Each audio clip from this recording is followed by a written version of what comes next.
తెలంగాణ భవన్లో అధినేత కేసీఆర్ అధ్యక్షతన పార్టీ రాష్ట్ర కార్యవర్గ సమావేశం ప్రారంభమైంది.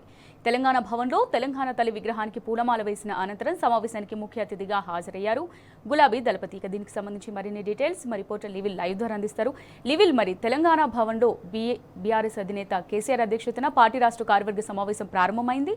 మరి ఏ అంశాలపై ప్రధానంగా దిశానిర్దేశం చేసే అవకాశాలు ఉన్నాయి? దీనికి సంబంధించి పూర్తి డీటెయిల్స్ ఏ విధంగా ఉన్నాయి లివిల్? కొద్దిసేపటి క్రితమే బీఆర్ఎస్ అధినేత కేసీఆర్ తెలంగాణ భవన్ చేరుకున్నారు. తెలంగాణ భవన్ చేరుకున్న అనంతరం నేరుగా తెలంగాణ తల్లి విగ్రహానికి పూలమాల వేసి నివాళులర్పించారు. అనంతరం కార్యవర్గ సమావేశం ప్రారంభం. ఏదైతే రజతోత్సవ ముగింపు వేడుకల్లో బీఆర్ఎస్ అధినేత ముఖ్య అతిథిగా పాల్గొన్నారు. అయితే ఈ 26 సంవత్సరాల పండుగని పెద్ద ఎత్తున చేస్తుంది బీఆర్ఎస్ పార్టీ. ఊరు వాడిన గులాబీ జెండా ఎగిరేసింది. ఇప్పటికే అన్ని పల్లెలు, తండాలు, నియోజకవర్గాలు, పట్టణాలు అని తేడా లేకుండా ప్రతి గల్లీలో కూడా బీఆర్ఎస్ పార్టీ జెండా రెపరెపలాడుతుంది. ఈ నేపథ్యంలో 10 సంవత్సరాల సుదీర్ఘ సంక్షేమ కార్యక్రమాలు అభివృద్ధి చేసిన బీఆర్ఎస్ పార్టీ వాళ్ళ దాదాపు 2.5 సంవత్సరాల కాంగ్రెస్ విధ్వంస పాలన కొనసాగుతుంది. ఏదైతే ఉద్యమ కాలం నాడు 14 సంవత్సరాలు స్వరాష్ట్రం కోసం అల్పెరగని పోరాటం చేసిన బీఆర్ఎస్ పార్టీ ఆ స్వరాష్ట్ర ఆకాంక్ష నెరవేరిన తర్వాత నీళ్లు, నిధులు, నియామకాలు అమలు చేస్తామని ఏదైతే ఉద్యమ కాలంలో చెప్పిన ట్యాగ్ లైన్ ఉందో దానికి అనుగుణంగా బీఆర్ఎస్ పార్టీ పాలన కొనసాగించింది.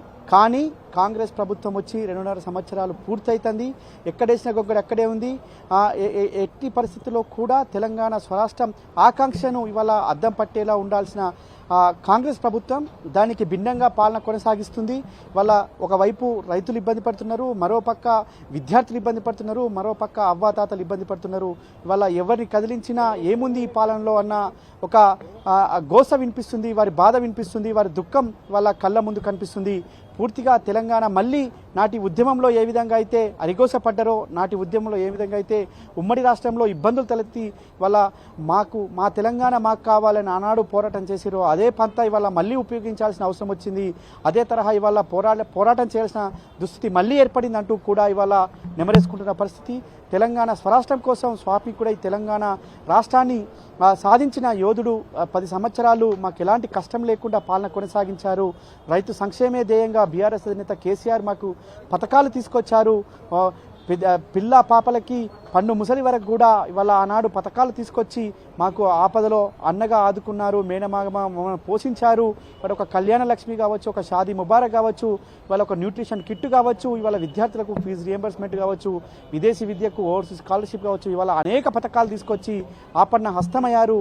కానీ ఇవాళ కాంగ్రెస్ ప్రభుత్వం ఎందుకు వచ్చింది? కాంగ్రెస్ ప్రభుత్వం ఇవాళ ఏం చేస్తాం? ఈ కాంగ్రెస్ ప్రభుత్వంలో ఒక గోస కనిపిస్తుంది, ఒక బాధ కనిపిస్తుంది, ఒక దుఃఖం కనిపిస్తుంది. ఇవాళ స్వరాష్ట్రం సాధించుకున్న 10 సంవత్సరాల తర్వాత కూడా మళ్ళీ నాటి ఉద్యమం నాటి దుస్థితి ఎందుకు వచ్చింది?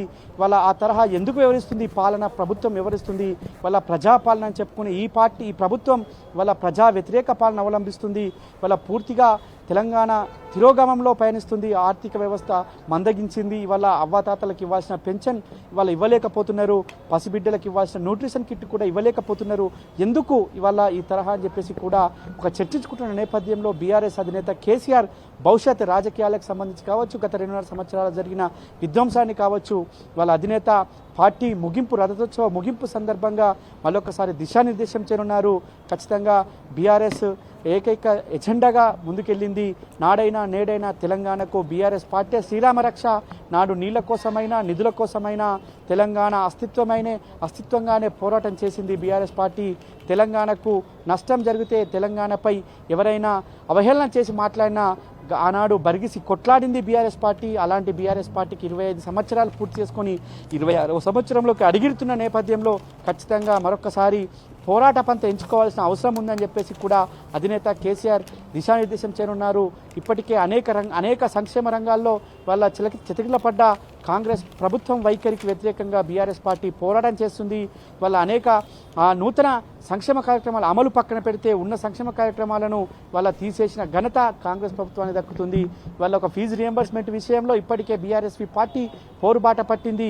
వాళ్ళ అవ్వాతాతలకు ఇవ్వాల్సిన పెన్షన్ విషయంలో బీఆర్ఎస్ పార్టీ పోరాటం చేస్తుంది. రైతు సంక్షేమే లక్ష్యంగా పనిచేసిన బీఆర్ఎస్ ప్రభుత్వం ఆనాడు రైతులకు పెట్టుబడి సాయంగా ఒక బృహత్కర కార్యక్రమానికి శ్రీకారం చుట్టింది. రైతు బంధుగా పేరు పెట్టింది. యావత్ దేశానికి రోల్ మోడల్ అయింది. అలాంటి రైతు బంధు ఇవాళ లేకపోవడంతో ఇవాళ పంట కొనుగోలు వస్తే కూడా రైతు బంధు నిధులు ఇవ్వకపోవడం, పెట్టుబడి సాయం ఇవ్వాల్సిన నిధులు పంట పండిన తర్వాత కూడా ఇవ్వలేకపోవడాన్ని వాళ్ళ రైతులంతా కూడా ప్రశ్నిస్తున్నారు. రైతులకు మద్దతుగా బీఆర్ఎస్ పార్టీ నడుం బిగించింది.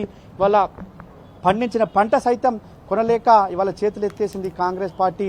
ఈ ప్రభుత్వం ఇవాళ కొనాల్సిన ధాన్యం ఇవాళ కళ్ళాల్లో మగ్గుతుంది. అకాల వర్షాలతో అన్నదాత అరిగోస పడుతున్నాడు. వారందరికీ అండగా బీఆర్ఎస్ పార్టీ పనిచేస్తుంది. వారందరికీ అండగా బీఆర్ఎస్ పార్టీ పోరాటం చేస్తుంది. ఆ పోరాట పంత నాడు ఏ విధంగా అయితే ఉద్యమంలో కొనసాగించారో అదే తరహా మళ్ళీ కొనసాగిస్తాం. ఇవాళ మళ్ళీ తెలంగాణ పునర్నిర్మాణం కోసం మళ్ళీ పాటుపడతాం. ఖచ్చితంగా నీళ్ల విషయంలో కావచ్చు, నిధుల విషయంలో కావచ్చు, నియామకాల విషయంలో కావచ్చు, తెలంగాణ ప్రతి పౌరుడు ఇవాళ ఇబ్బంది పడుతున్నాడు.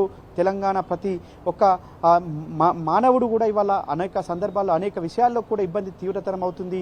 ఈ నేపథ్యంలో ఇవాళ కరెంటు కోసం కోసపడ్డ ఆనాడు తెలంగాణ సాధించిన తర్వాత 24 గంటలు నిరంతరం కరెంటు ఇచ్చిన ప్రదాత కేసీఆర్. కానీ వాళ్ళ మళ్ళీ పాత రోజులు తీసుకొచ్చారు. ఆనాడు ఎరువులు అటో ఊరికి చెప్తే అటో వాళ్ళే ఇంటి దగ్గర వేసే పరిస్థితి, పొలం దగ్గర వేసే పరిస్థితి. కానీ వాళ్ళ అటో ఎరువులు కావాలంటే, యూరియా కావాలంటే మళ్ళీ యాప్ కావాలి, యాప్లో యూరియా బుక్ చేయాలంటే అరిగోస పడాలి.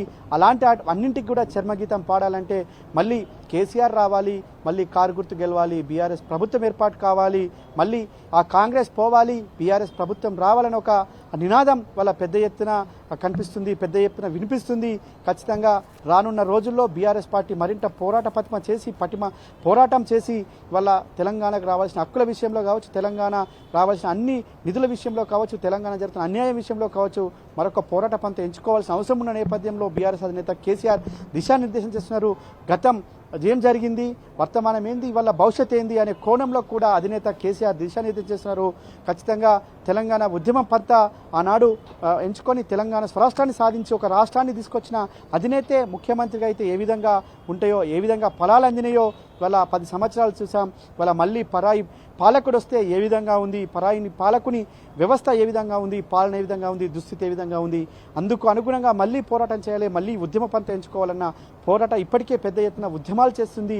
అవినీతి అక్రమాలను ఎప్పటికప్పుడు బయట పెడుతుంది బీఆర్ఎస్ పార్టీ. అవన్నింటినీ మళ్ళీ బేరీజ్ వేసుకొని మళ్ళీ ఒక పంతా ఎంచుకొని ముందుకు పోవడానికి బీఆర్ఎస్ పార్టీ సిద్ధంగా ఉంది. ఖచ్చితంగా 2.5 సంవత్సరాల విధ్వంసాన్ని మరొక్కసారి ఖచ్చితంగా ముందుకు తీసుకెళ్తూ ఆ విధ్వంసం అంతా కూడా కుట్రలను కుతంత్రాలను ఛేదిస్తూ మళ్ళీ తెలంగాణ స్వరాష్ట్ర ఆకాంక్ష ఆనాడు ఏ విధంగా అయితే ముందుకు పోయిందో ఇవాళ స్వరాష్ట్రం సాధించుకున్న తర్వాత జరుగుతున్న అవినీతిని, అక్రమాలను, అన్యాయాలను ఎదించడానికి బీఆర్ఎస్ పార్టీకి మరొకసారి అధినేత కేసీఆర్ దిశానిర్దేశం చేస్తున్నారు. ఖచ్చితంగా ఈ సమావేశం దాదాపు 3-4 గంటలుగా కొనసాగనుంది. ఈ సమావేశానికి ఎంపీలు, ఎమ్మెల్యేలతో పాటు మాజీ మంత్రులు, ఎమ్మెల్సీలు, ఇతర కార్యవర్గ సభ్యులంతా కూడా హాజరయ్యారు. బీఆర్ఎస్ అధినేత అధ్యక్షతన సమావేశం కొనసాగుతుంది. అమూల్య.